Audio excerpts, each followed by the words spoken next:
Now, for some simple functions, steps 2 and 3, asymptotic behavior, long-term behavior, increasing, decreasing behavior, will be sufficient to have a pretty good guess of what the graph looks like. But if I want to perfectly know what the graph looks like, every little bit of it, there's something missing. If I just stop at increasing, decreasing behavior, notice that I can have many functions or many graphs that is, for example, that are, for example, increasing. A function can be increasing in many ways. Let's visualize that.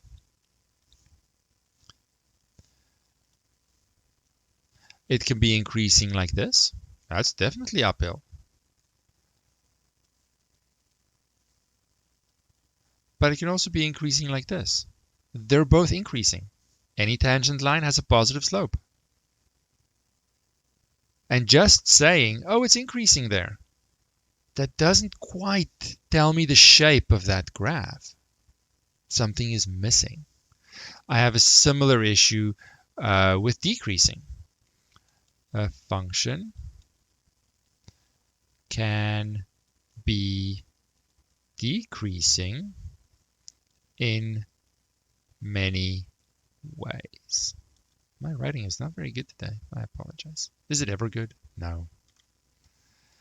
If I look at decreasing, I have a similar issue. I can go downhill and sort of slow down, right? The tangent lines are getting flatter. Or I can go downhill slowly and then speed up. They're both downhill. They're both decreasing, but they are not the same. It's not the same shape. And to be accurate in my graph and my analysis, I kind of want to know, well, which one is happening here? All right. So let's notice the difference and similarities here between these four graphs. Think of a thin rod and you're bending it. In order for me to get a shape like this, my hands are at the ends of this rod. I have to bend it up. My hands have to move up and make sort of a half smile. Same for this one at the bottom left. My hands have to move the same way to create this bend. It's just tilted a different way. So we're going to call this we're going to say here the graph is concave up. And this one as well. The bend is the same. So I'm focusing on how the graph bends, not how it sits increasing, decreasing, because I've done that already. I'm looking for another kind of property, the bend in the graph. And if I look at the right two, my hands have to move down to create this bend. It might not be a full bend, but it has to bend down. I'll call this concave down. This one as well, concave down. Now in some cases, I might get a full bend, right? I have a longer rod, I bend it completely, hopefully it's not too hard to bend, and I get a full turn, nice smiley face. So I do think of this situation because it's easier to remember. When I'm up, I am happy. When I'm happy, I smile. Concave up. When I'm sad, I am down. When I'm down, I frown. Concave down. So it's pretty easy to remember which is which. But know that it doesn't have to be a full turn. It could be a little half smile or a little half round. Concave up, concave down. Okay. Now, how am I going to figure out which aspect of the function leads to the way it bends? So let's make a new page. First of all, I just want to call this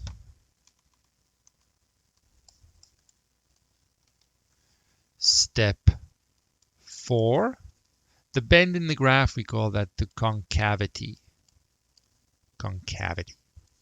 How it bends. Now,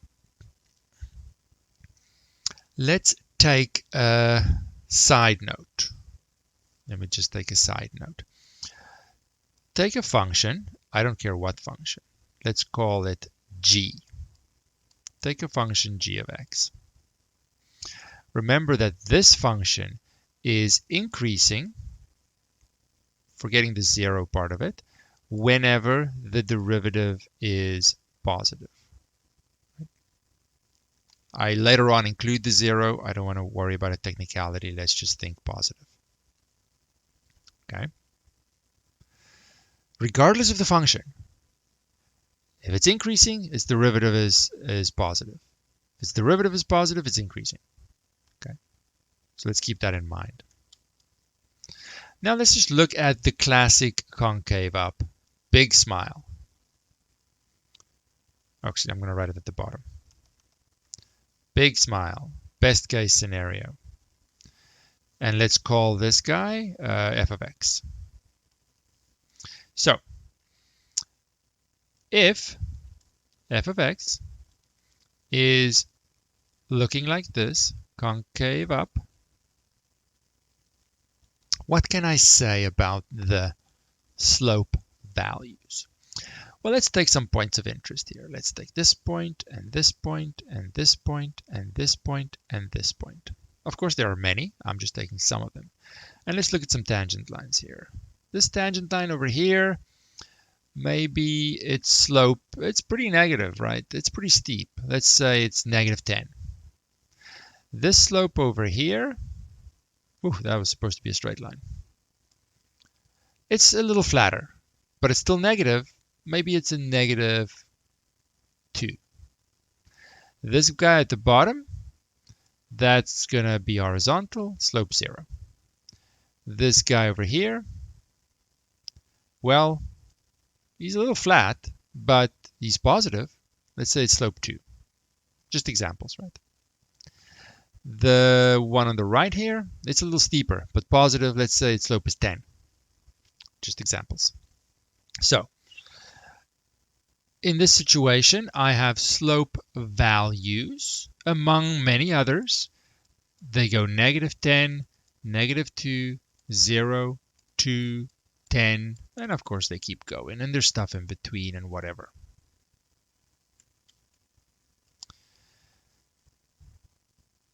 This sequence of numbers is an increasing sequence. Increasing, right? They're getting bigger. Increasing slope values. So if I look at the function that gives me these slope values, the function is going to give me a -10 and a -2 as I move from left to right. It's going to be an increasing function. Let me say slope function. Let me say slope function. The function that gives me these slope values will be increasing. And what function gives me slope values? That was a question to you. What is the function that corresponds to the slopes of tangent lines? I give you all the easy questions.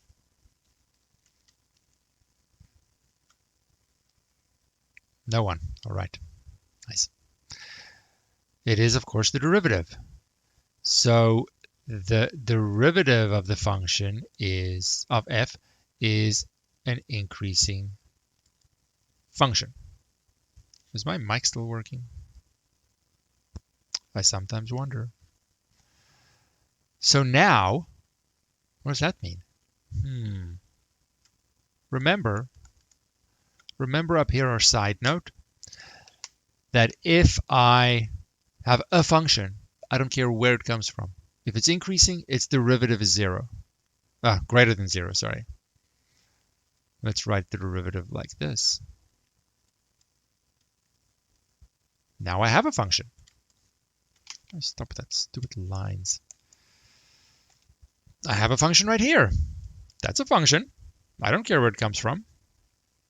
Its derivative has to be positive.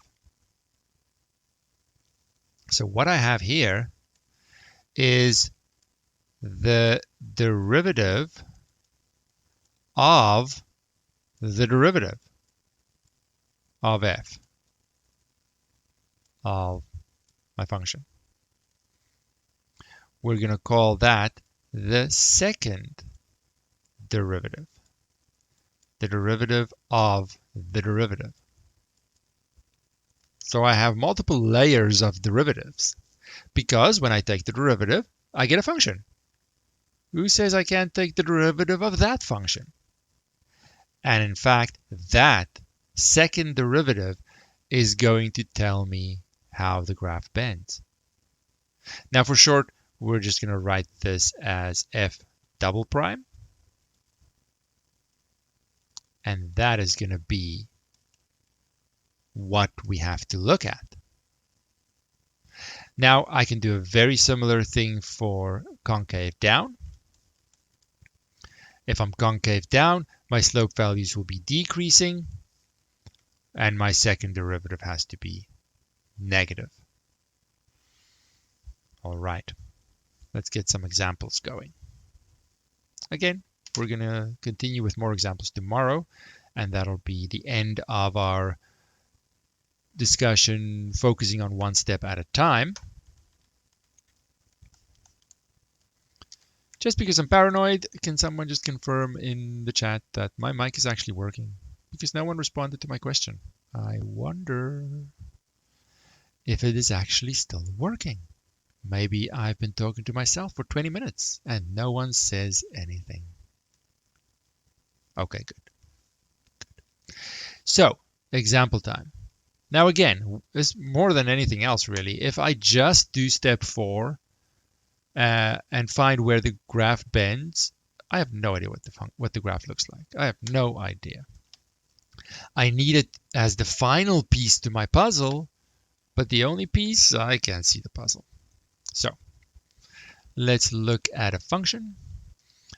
X to the 4 minus 8x cubed plus 18x squared. There's a function. I don't know what it looks like. Who knows? Now, in order for me to do step 4, I need to find the second derivative. In order for me to find the second derivative, I need to first get the derivative, also called the first derivative. So step 4 is usually done after step 3 because in step 3 I would need to find the derivative and then step 4 builds on that derivative. So I can't really skip that. I have to find the derivative first. 4x cubed minus 24x squared plus 36x.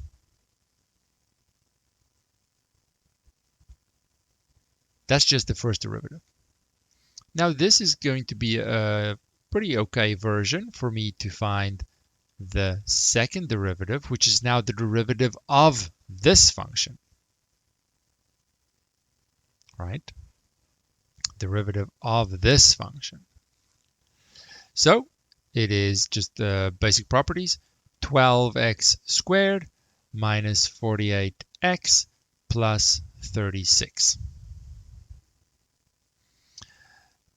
Now I'm going to do the table on this second derivative function. So there's going to be a lot of similarities between step 3 and step 4, except the function that I'm using my table 4 is different. It's going to be this guy, which means I need to clean him up. I can only do the table for multiplication or division, not addition and subtraction. Well, at the very least, let's take out a 12 and give myself a fighting chance for this factoring. That means I have x squared left, and I have a minus 4x and a plus 3. Okay, that looks way better. So hopefully we can factor that. I'll have an x and an x. I'll have a minus 3 and a minus 1. Whew, that wasn't so bad. I'm going to do almost everything exactly the same. It's just going to apply to the second derivative. I'm going to again check where is this second derivative equal to 0 and where is the second derivative undefined. Now I know for this it's a polynomial, it's never going to be undefined, but there are going to be some functions where I need to check both, right? Where is the second derivative 0? Clearly when x is 1 and 3. Okay. So we're making progress. Now everything that I get out of this check, those are the x values that I'm going to list, and that's going to split my x-axis up into, in this case, 3 intervals. Now I list all the pieces that I see in my second derivative. By way of multiplication, they combine to give me the second derivative. 12 is always positive, but I don't want to leave it out. It's a part of it. Let's include it. X minus 3 is 0 when x is 3. In multiplication, it makes the second derivative 0. It's going to go negative to positive. Because it's a familiar x plus or minus a number, I get used to those very quickly. Anything else? I need to make sure. I need to always be sure. But repetition definitely makes these guys easier. X minus 1 is 0 when x is 1. It's just being multiplied, so it's making the second derivative 0. It's going to also go negative to positive. But do make sure for yourself that you're happy with that. I have a positive and 2 negatives. Answer will be positive. I have 1 negative here. Answer will be negative. No negatives. Answer will be positive. So now, this is the second derivative. No slope lines. That's not what we're doing here. So what I like to do is just have the little smiley face or the little sad face, the little smiley face, to help me remember what does the plus mean here? Oh, it's bending up. It does not mean it's a full bend, up or down. Sometimes not. I don't know. It's just going to bend that way. It could be just that little section of a bend.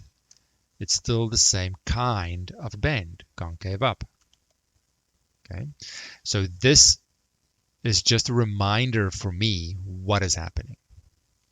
Let's write our sentences. Now, of course, we are still trying to make statements about the original function. F is concave up on negative infinity to 1, as well as 3 to infinity. Same rules for including the endpoints, because I have a polynomial. It's defined for all x values, which means I have y values here. I'm not going to bother calculating them. Plug it into your calculator. You get an answer. Do I have an answer? I actually do. Wow, look at me. I just didn't want to waste time to calculate it now. When x is equal to 1, I get an 11. Correct me if I'm wrong here. And a 27 when x is equal to 3. So I get y values. I can include them. There are points, regardless of what the second derivative does. So again, just want to clarify because I don't know what you're thinking. I'm totally guessing. Zeros here do not mean horizontal tangents or anything. It's the second derivative. Second derivative. Even though my table method is sort of recycled. It's a different function, different conclusions that I'm making. F is concave down on 1, 2, 3. 1, comma 3. All right. So now when I look at the critical points, in step 3, I looked at the derivative. I was searching for where it's increasing and decreasing the function. I got these interesting points out of the check for the first derivative. And if they were actual points, I call them critical points. I'm going to do the same thing here because I'm pretty much doing the same thing. I have these similar two checks. Points come out of it, but I can't call them critical points, right? It's a different situation. I need to call them something else because they're also important, but I can't use the same word.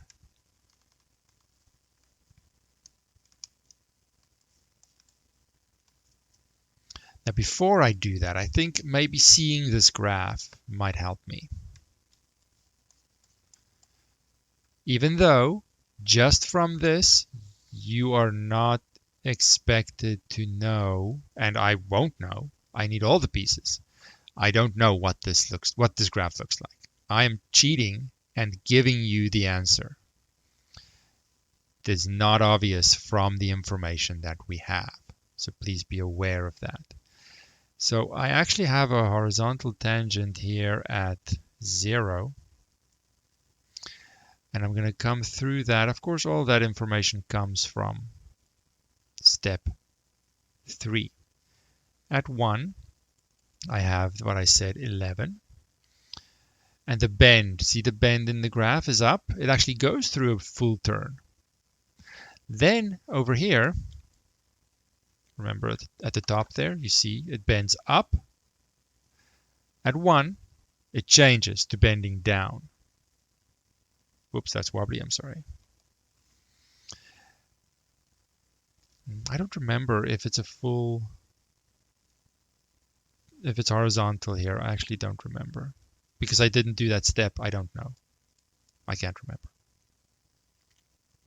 It bends down just a little bit, not a full turn, to where x is 3. And then it bends up again. Whee! Off to infinity. So I have up bend, down bend, up bend. So I have these important points that came from the check and the fact that there are points. We're going to call them inflection points. So it's very similar to was it this page? Yes, to critical points. Except it's going to come out when the second derivative is 0 or the second derivative is undefined.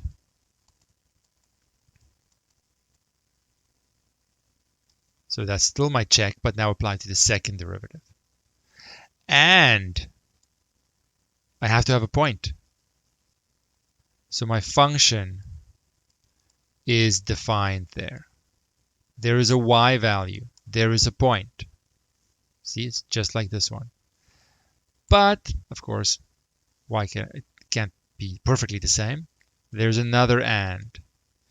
And the concavity or the bend in the graph must change as I cross that x value. I read that off my table. See how it changes from a plus to a minus? Inflection point. Minus to a plus? Inflection point. So in this case, both of these guys are inflection points because they satisfy the 3 conditions. X equal to 1, x equal to 3. They come out of my check, or my second derivative. There are points. The bend changes as well. Now, I challenge you, if you have nothing else to do, can you come up with a polynomial function where I get points out of the check?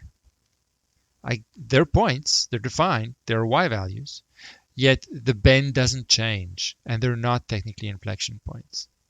It's either a plus to a plus or a minus to a minus. If you want, think about it.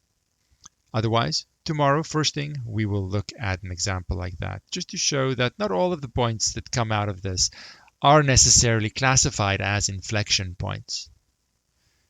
They're potentially inflection points until I check all the way at the end, did the bend actually change? But like always, we're pausing. We have all of tomorrow still to just do examples.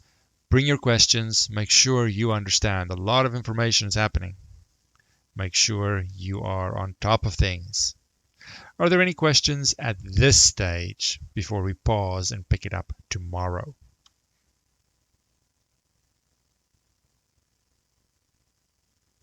All right, then I will leave it until next time. See you tomorrow.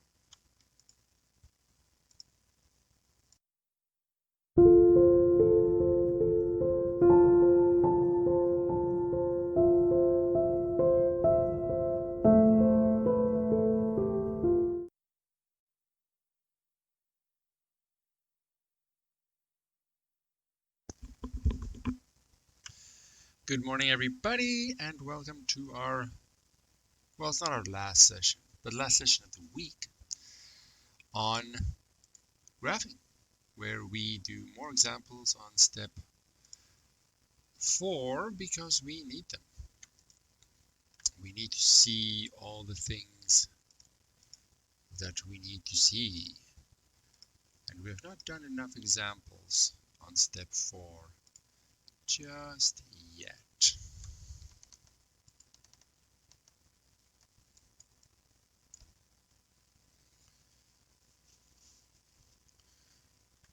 Alrighty, so let me just get, I made notes of which examples I would like to do. Let me just get that out here. So what did we do last time? We saw a polynomial where I do step 4, find the concavity, meaning I have to find the second derivative, and we classified inflection points. And we said, if we remember, let's remember, while someone confirms that in the chat they can both see and hear me, I'll remember what inflection points were. Inflection points. It's very similar to critical points in that I need the now second derivative to be 0, or, I don't need to write or, the second derivative is undefined. And I need it to be a point. So my function has to be defined at that point. Now, it's a little more technical than that, but for our purposes, it's going to be sufficient to just say that. And there's a third one that the critical point classification does not have, in that the concavity must change as I cross over it.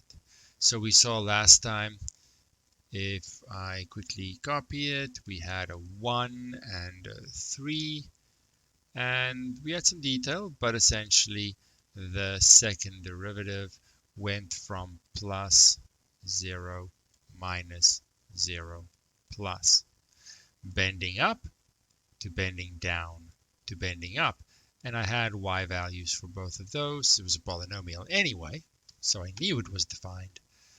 And we had a change in the bend, in the concavity every time. But there are examples, and not even complicated examples, that show that it doesn't have to be an inflection point every time, even though it's an important point even though it's in my table, even though the function's defined there, the bend isn't always going to change. So let's have a very simple example. I think it's fairly simple.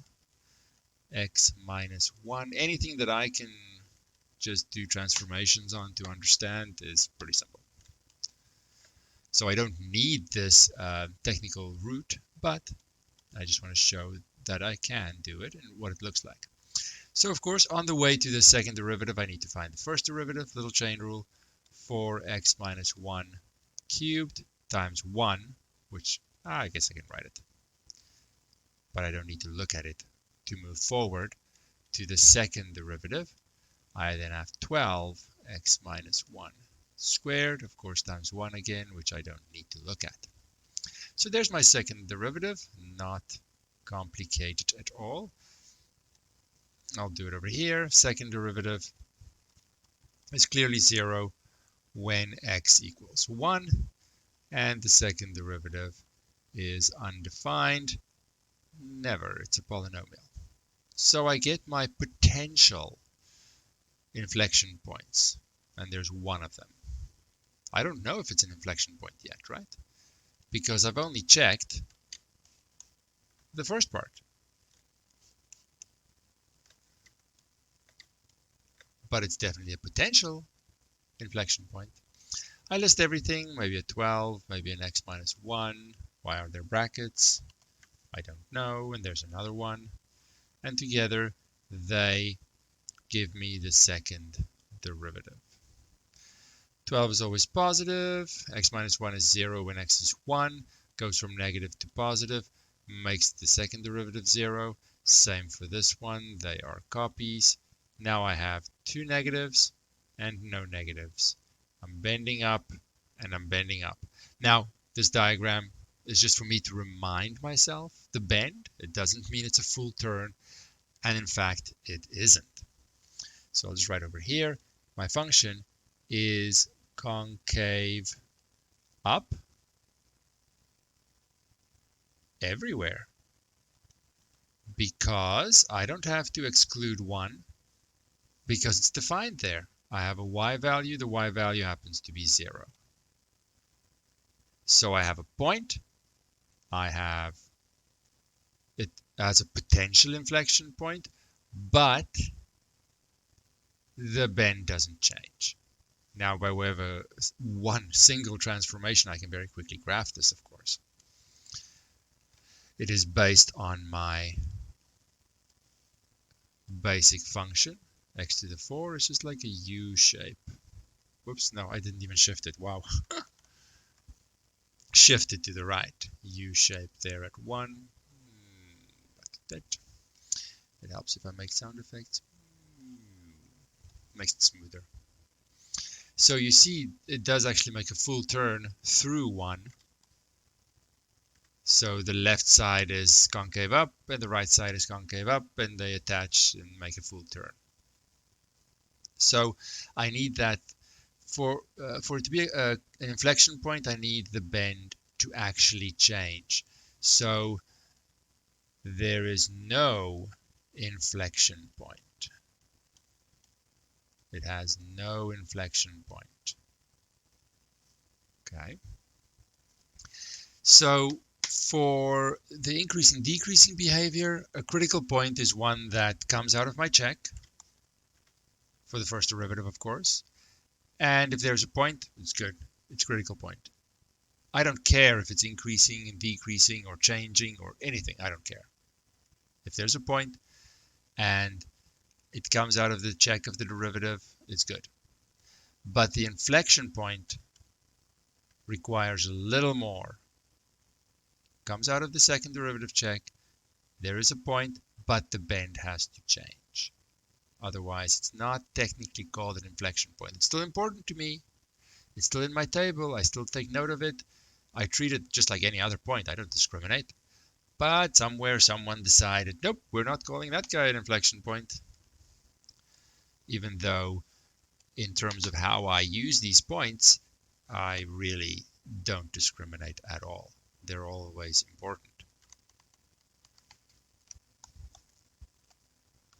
All right, so in a way, the inflection points are easier.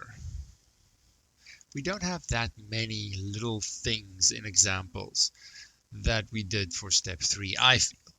But correct me if I'm wrong, of course. Let's do another example.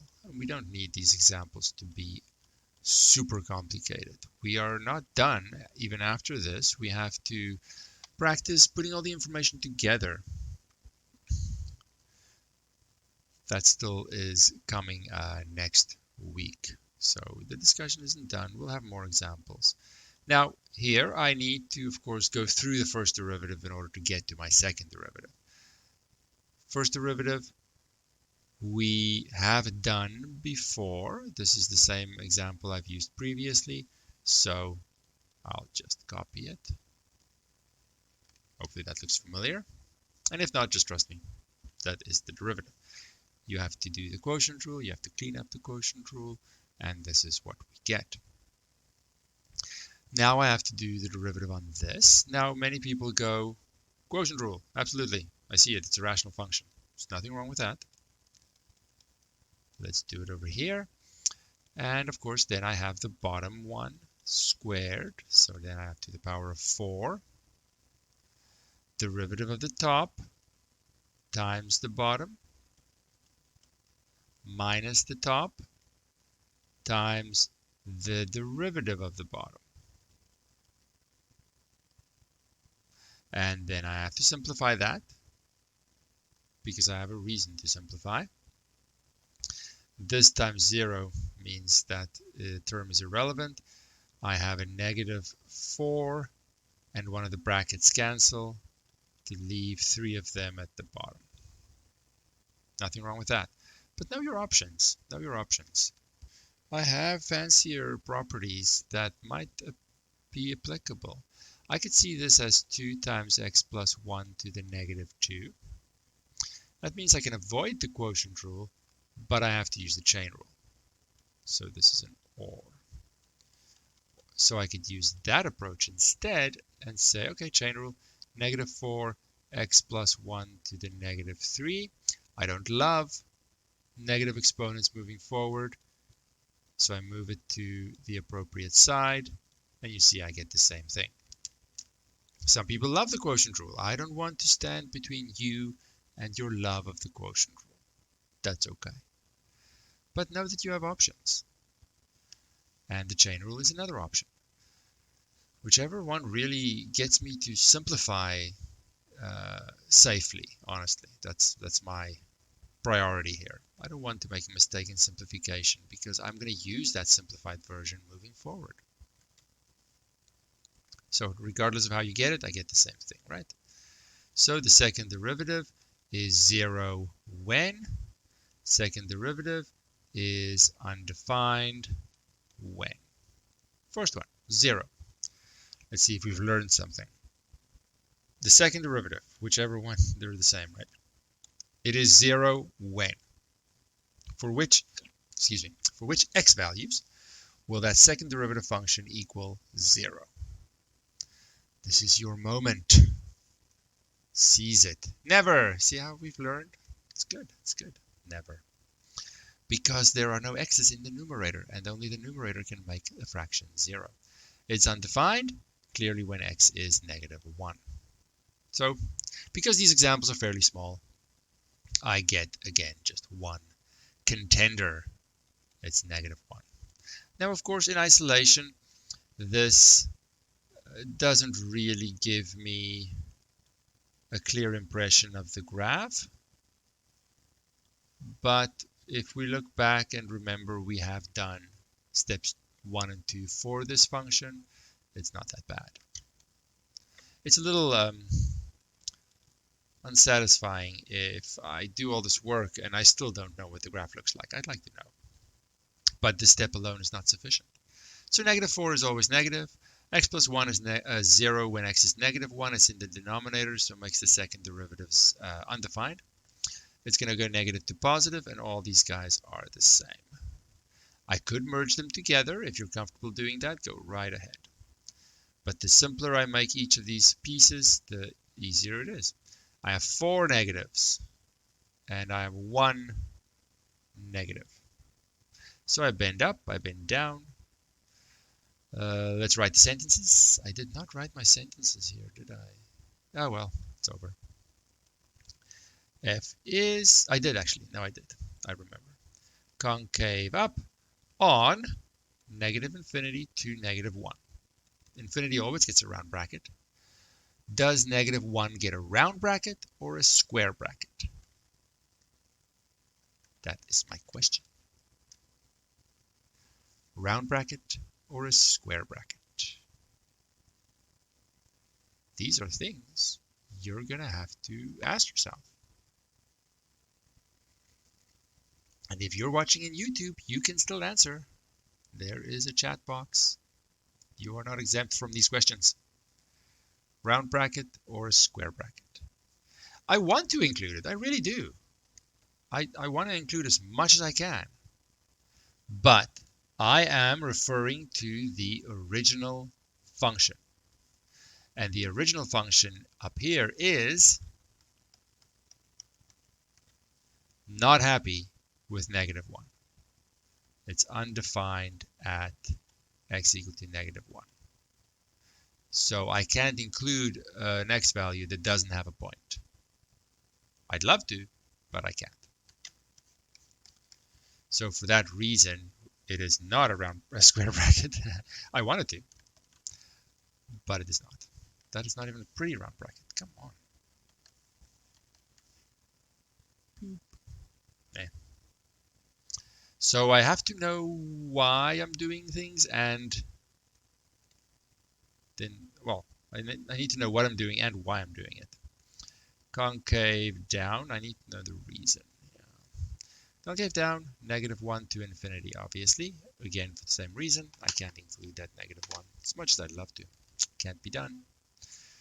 It is not allowed because the sentence, the statement, refers to points of the graph, really, in terms of the x values. Okay. Now, let's remember what came from steps 2 and 3. I really had a lot of information. We knew it was going this way, and this way, and this way, and this way, and all the increasing, decreasing information told me that. The information I got now totally fits with this, because I'm going to have to bend up to the left of course, I have to update these arrows. I didn't know how they fit. I have to bend up on the left side of negative 1, and I have to bend down on the right side of negative 1. So everything agrees with the information I would have gotten up to that point. So if you make a little mistake, maybe in your simplification of your function, something gets mixed up, you get information and it just doesn't match up. That tells you then something went wrong. All the pieces of the puzzle, everything has to agree and eventually lead me to the graph. There can't be contradicting pieces of information. So I do have a little bit of a check that if there are pieces of information, if I look at all the steps that contradict each other, that means I probably made a mistake somewhere. Finding it, well, that's another question. That's an issue on its own. But at least there's an indication that something went wrong. Oh, we're not done there, right? We're not done.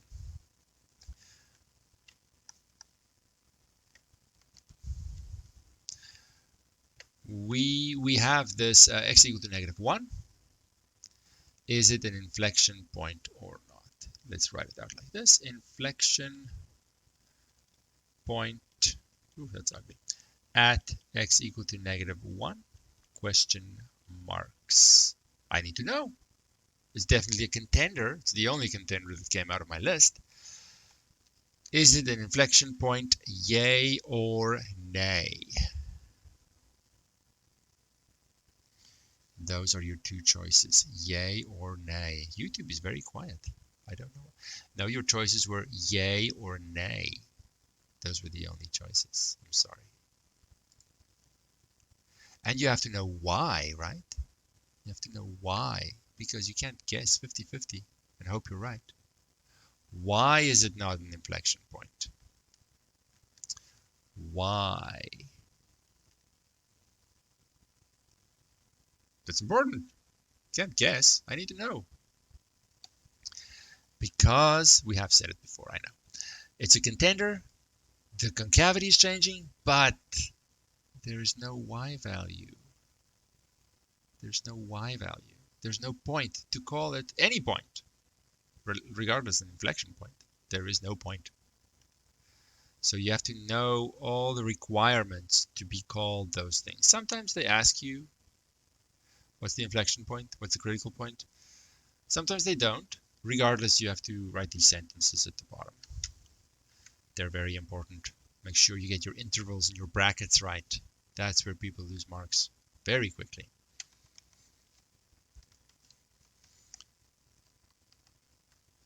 Alrighty, we're moving along. Maybe too fast. Let's go to one we've seen before in terms of the other steps. So it's nice to sort of fill in more and more steps of the same function.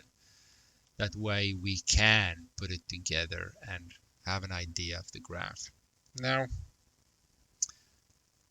that's my function. Exponential component.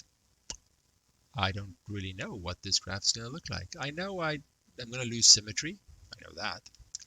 Very likely. It's probably some asymptotes in there, but who knows.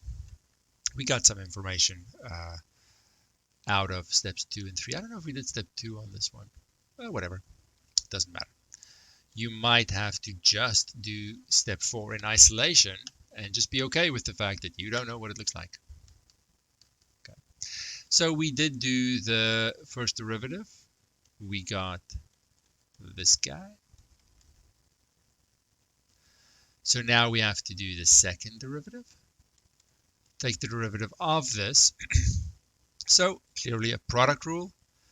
Derivative of the first times the second plus the first times the derivative of the second. Now those both look like e to the x, but the first one I took the derivative and the second one I didn't. The derivative just happens to be the same. You'd be surprised how quickly people think, oh, he just copied the same one down. He's not doing the product rule, he's doing something else. No, it's always one of those properties.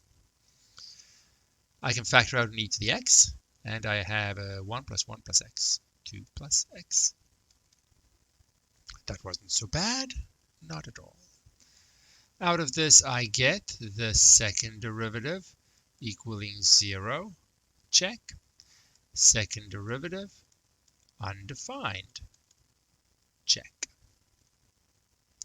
Second derivative equaling 0, when one of these two guys equals 0. Well, from the bracket, I definitely get -2. And e to the x is 0 when? Same questions coming up, and that's how we learn. Important questions, underestimated how important they are.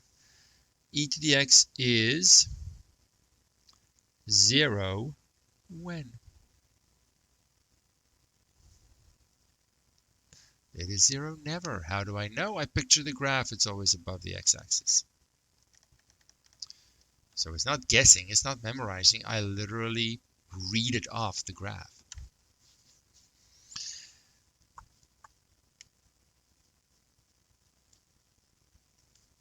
That wasn't really what we were talking about, but they're both defined. Everything's good. It's not going to be undefined ever either. So I get one contender. That's not bad. It's better than nothing, I guess. Mark it off here, -2. Then I'm going to list everything. I have an e to the x. I have a 2 plus x, and they combine to give me my second derivative. E to the x, we just said, is always positive. 2 plus x is 0 when x is -2. It's multiplication to make the second derivative 0. It's going to go, double check, negative to positive. I don't guess. I don't memorize. I just do it very quickly. You have to be sure. So I have a positive and a negative, negative. Positive and positive, positive. Bending down, bending up. Again, not a full bend necessarily. I don't know what's going to happen. I'm just reminding myself what the plus and the minus means. Okay. Let's write our sentences. Actually, let's do it over here. F is concave up on certainly -2 to infinity. Infinity always gets a round bracket. -2. What kind of bracket does it get? So in the process of writing these sentences, I am sort of answering the inflection point question, sort of. I'm finishing the inflection point question at the same time. Inflection, there's sort of a hand-in-hand situation here. Points at it. Oh, no one answered me yet. Does -2 get a round bracket or a square bracket? That was my question. Still complete silence from the 6 people in YouTube. Take part.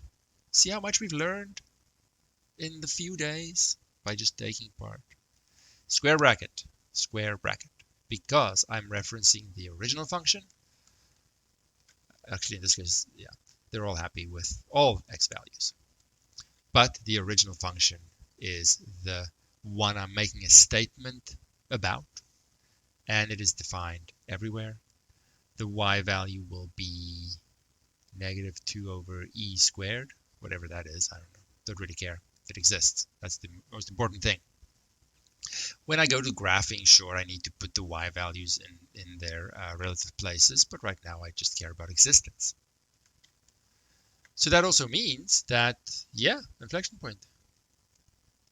Because it came out of my check, there is a point, concavity changes, all 3 conditions are met.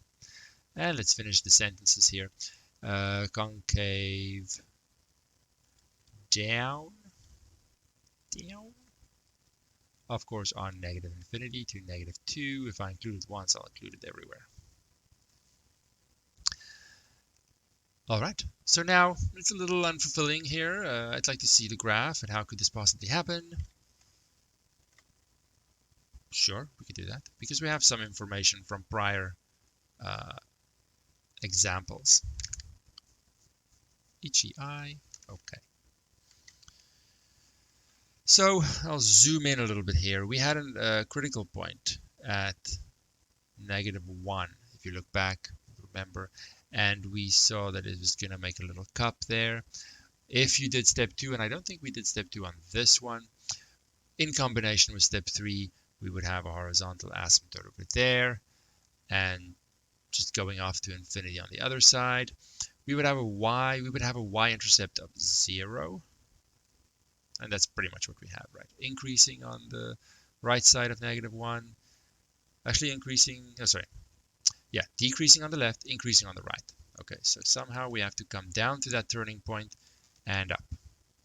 Okay, it's fine.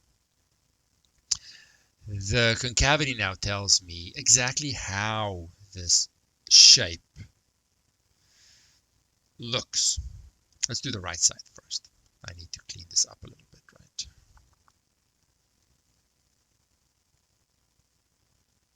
So I don't have the symmetry, right? Don't try and balance this perfectly. It's going to be a little tight on the right side, a little steep rather.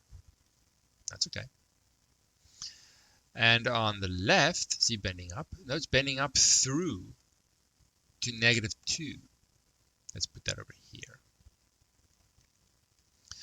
And if you actually calculate the y values, the inflection point sits a little lower. Not necessarily half. I can't remember if it's halfway. I don't think it's perfectly halfway, but it's in between this turning point and the x-axis. Of course, it has to be. There's no other way, right? So let me just clean this up a little bit. So now I'm going to turn at my critical point. Oops, no, that's too fast turning. This side of when I can't see my hand is deceptively hard. I'm going to turn up, or bend up rather, all the way through. And then I'm going to change in the way I bend to bend down towards the horizontal asymptote. And if you look at the derivatives, none of it was really complicated. I didn't have a lot of potential critical or inflection points. My table wasn't big. The derivatives were easy to simplify. Everything was pretty straightforward in terms of complexity.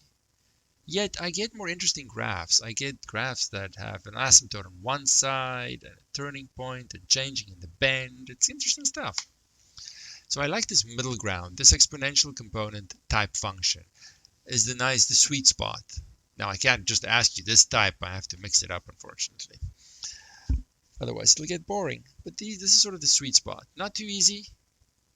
I don't know what the graph looks like. I'm going to have to do the analysis to know. Even if one of the pieces up here, even if one of the pieces changed, if I change that to an x squared or I change it to an e to the negative x, the graph changes drastically. So there's some interesting stuff within this type of function as well. And it's something worth doing. Like, I want to see how the pieces fit together because I don't know what the answer is beforehand. If I did this guy, I already know what the answer is, right? It's the transformation of x to the 4. If I do this rational function, I already know what that answer looks like. And based on asymptotes, I can pretty much guess it, which you may have done in pre-calculus. But these guys, I have no idea what they look like. It's an interesting discovery. Well, it is for me anyway. All right, that gets us halfway, and that was really all I wanted to do.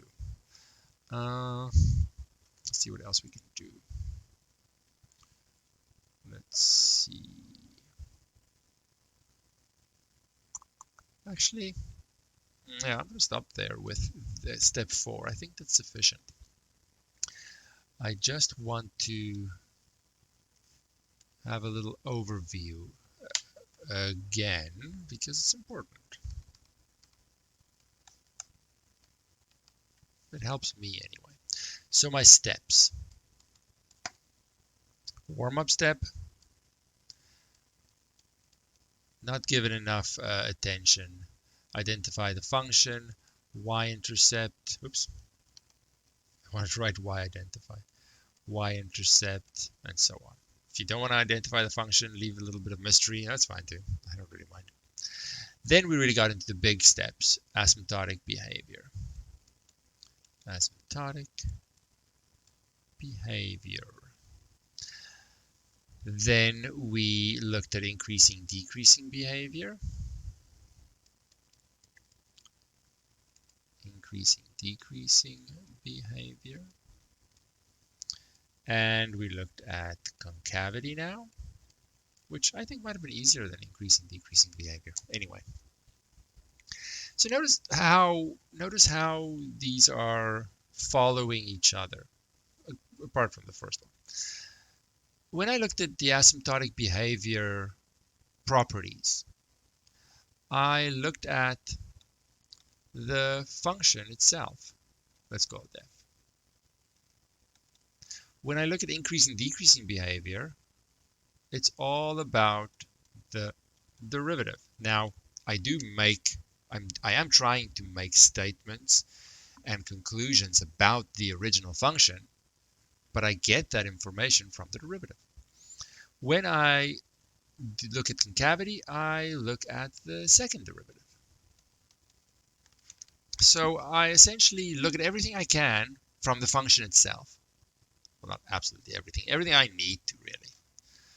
Some books look at symmetry and all kinds of stuff. I don't really care. It's just wasted effort. I want to keep it as clean and efficient as possible. Then after I've examined the function, got some stuff out of that, then I move on to the derivative. Get everything I can out of that. Then I take the derivative of that derivative. Get everything out of that. And luckily, past that, doesn't really help me too much. It's not very useful after that for just getting the shape of the graph and the basic properties. There is another step that is very much, what's the word? Not underappreciated, but easily neglected and not given as much importance as the others. And that is just the actual graphing of the function. It's not trivial to put all this information together and then be able to sketch the graph. You can get all the information, but actually putting it together is deceptively difficult sometimes. So I want to do a couple of things. We need to just pay attention to step 5, as if someone else has done steps 1, step 2, 3, and 4. They've done it for me. I don't need to worry about it. They give me all the information that I need. Can I put everything together? So let's just pause it here and realize that there is a little more to do. That even though I have all the information, it's not trivial. It's not super easy to put it all together. So I do need to practice that on its own as well. And then towards the end of next week, we will take a function and do everything in addition to putting it together, just from the start to finish, all the questions there are. Please remember to click the like button if you enjoyed the video, and to subscribe if you want to be notified of more videos.